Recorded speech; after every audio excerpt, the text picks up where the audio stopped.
Hello বন্ধুরা, আজকে আমি কয়েক পিস মাংস নিয়েছি। মাংসটা খুব সহজে কম সময়ে কম পরিশ্রমে রান্না করব, সেটাই কিভাবে করব দেখাচ্ছি। মাংসের সাথে আমি কয়েক পিস আলু এই যে সরু সরু করে কেটে দিয়ে দিয়েছি।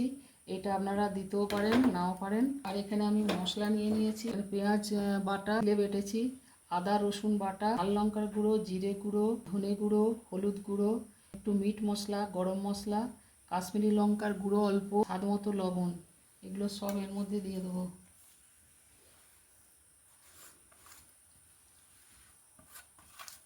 আর দেবো সর্ষের তেল।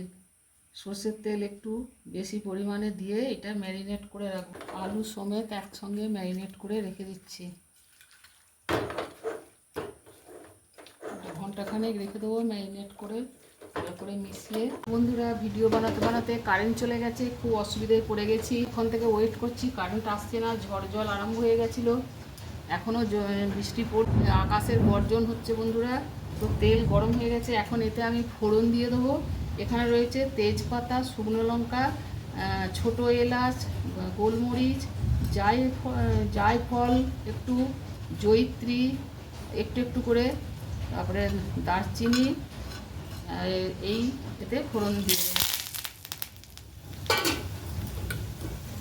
ফোড়নটা হয়ে গেছে, এই যে ম্যারিনেট করা মাংসটা দিয়ে দেবো। মোটামুটি এই মশলাগুলো সবাইয়েরই ঘরে থাকে, সেই মশলা দিয়ে ম্যারিনেট করে রেখেছিলাম। ঘন্টাখানেক মতো ম্যারিনেট করে রেখেছি। এবার এইটাকে ভালো করে কষে নেবো।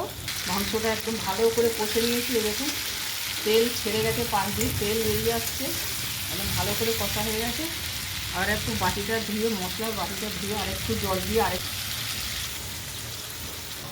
আবার কষবো এটা।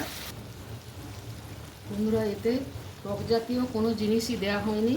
তো এখন এইগুলো একটু ওই যে টমেটো, কিষান টমেটো কেচাপ 1 চামচের মতো দিয়ে দিচ্ছি। 1 চামচের মতো দিয়ে দিলাম। কারেন্ট চলে গেছে বন্ধুরা, খুব অসুবিধা হচ্ছে কাজ করতে। মিশিয়ে দিচ্ছি। দেখুন জল দেওয়ার পর এটাও কষে নিয়েছি ভালো করে।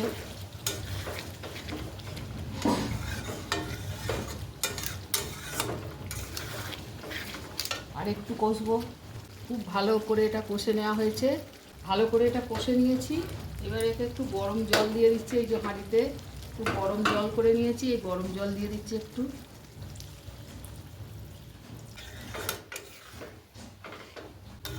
দারুণ রং হয়েছে বন্ধুরা, আর দারুণ টেস্টও হয়েছে।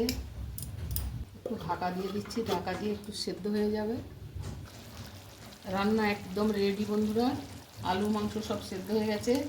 এবার এতে একটু করে আমি ঘি দিয়ে দেবো, সামান্য অল্প তরকারি, অল্প ঘি দিয়ে দেবো। 1/2 চামচের মতো একটু ঘি দিয়ে দিলাম। ব্যাস হয়ে গেল রেডি রান্না। দারুণ হয়েছে বন্ধুরা। এইভাবে আপনারা অবশ্যই খাবেন, খেয়ে দেখবেন যে দারুণ লাগবে এইভাবে খেতে। রান্নাও শর্টে হলো, খুব সহজে কম সময়ে, আর খেতেও দারুণ হয়েছে। তো আজকের মতো রাখলাম বন্ধুরা, আপনারা অবশ্যই একবার চেষ্টা করবেন। আর ভালো লাগলে লাইক, শেয়ার, কমেন্ট করবেন। আজকের মতো রাখছি, আবার আসবো অন্য কোনো ভিডিও নিয়ে।